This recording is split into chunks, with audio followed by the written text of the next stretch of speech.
الناس اللي تعاني من غلق البطاقات، وخصوصا هذا الوقت مع انه جاي تخفيضات في موقع الي اكسبريس. وجبت لكم هذا التطبيق ريدوت باي، تطبيق جيد شفتو البارح في الشرح وعجبني بزاف، عنده اقل من اسبوع ولا اسبوع هكذا. المهم التطبيق عندما تسجل فيه راه يعطيك $5 كهديه. هذه $5 ما تقدرش تسحبها، لكن تقدر تشري بها من مواقع بدون اي مشاكل. انا شريت بها من موقع الي اكسبريس. لكن بطاقه الفيرتيال $10، لكن بالنسبة لي $10 مليحة، لأنها ليست ماستر كارد بل فيزا كارد، والفيزا كارد كما نعرف أنها مقبولة في جميع المواقع. زائد تفعل لك البايبل تفعيل كلي كما راكم تشوفوا. أنا فعلت بها البايبل وكان تفعيل كلي وخصم مني المبلغ بدون أي مشاكل. زائد شريت بها من موقع علي اكسبريس تاني بدون أي مشاكل. شريت منتج ب $1.12 وخصم مني $1.13، يعني عمولة قليلة جدا ومقبولة في جميع المواقع، وهذا الشيء رائع. وثاني يوجد شيء رائع راهي دايرته هذا التطبيق ولا هذه الشركة دايرته لمدة محددة. هو عندما تقوم بإحالة شخص سوف يتحصل على $5، وإذا قام بطلب البطاقة أنت سوف تحصل على 20% من مبلغ طلب البطاقة. يعني إذا طلب البطاقة $10 أنت راح تحصل على $2. المهم احنا ماشي هذا اللي يهمنا، راح نخليكم الرابط باش تسجلوا في الموقع باش تاخذوا $5 هدية. وكيف الشحن في هذا التطبيق سهل جدا عن طريق USDT، وقاع الناس تحوس على هذه الطريقة. وثاني واجهة التطبيق سهلة جدا، يعني إذا كنت راح تشحن دير ديبوزيت فقط، ديبوزيت USDT. أمامكم كاين USDT البيتكوين والإيثريوم، وتجين هنا تختار شبكة إيثريوم، وهنا تروح تنسخ هذا وتروح البينانس ولا تروح أي منصة وتودع هنا المبلغ اللي تريد. عندما تريد طلب بطاقة تودع $10 هنا، ومن بعد بين تودع $10 راح تطلع لك هنا في الواجهة.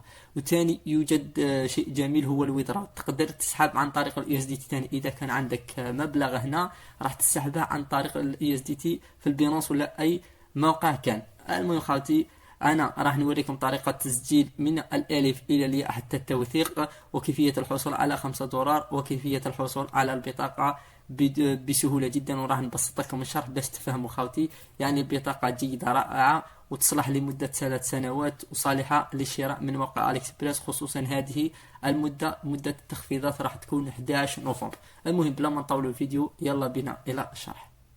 التسجيل في تطبيق ريدوت باي سهلة جدا. راح تجد التطبيق في الجوجل بلاي، ولا راح نخلي لك الرابط لكي تتحصل على $5 صديقي. ندخلوا تطبيق ريدوت باي، نضغط على كرييت اكاونت.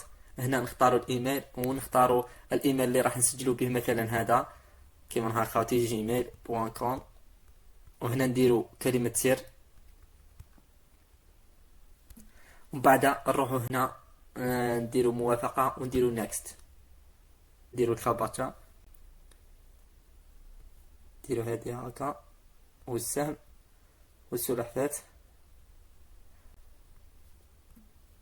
دوك يلحقنا كود نجيبوه نروح ها يلحقنا الكود، كوبي كولي ونديرو تسجيل. سجل معنا وتحصلنا على $5. المهم كيفاه نروحو نفعلوا الحساب تاعنا ونطلبوا البطاقة. نروحوا للحساب هنا عند فيريفي نوت سيبمايت، وهنا نديروا الرقم تاعنا، نديروا الاسم واللقب. هنا نختاروا الباسبور ولا كارت. احنا مثلا عندنا اي دي كارت، هي كارت ناسيونال، ودير الدوكيمون كارت يعني رقم البطاقه. راح دير هنا تعمره ودير نيكست. كي دير نيكست راح تخرج لك دير تصور البطاقه تاعك من كل الجهتين وتصور سيلفي. كي تصور سيلفي وتصور البطاقه راح يقعد يتبقى معك 5 دقائق كاقصى حد، راح يتقبل الحساب ويكون الحساب فيريفي. تخرج لك هنا فيريفي بالاخضر. كي تخرج لك فيريفي بالاخضر انت واش راح دير؟ عطاو $5 هذه صح نشرو بها.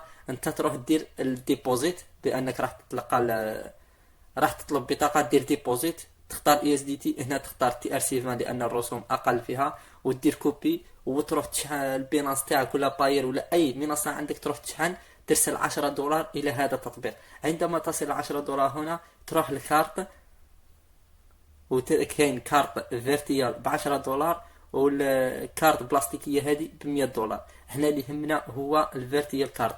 الفيرتيال كارت هي $10. دير اوردر كارت، ومن بعد هنا يخرج لك تحقق من الرقم تاعك، وهنا حتى تتحقق من الهويه، يعني حتى تكون لاكارت باللي محقه باش تخرج لك واجهه طلب البطاقه خاوتي.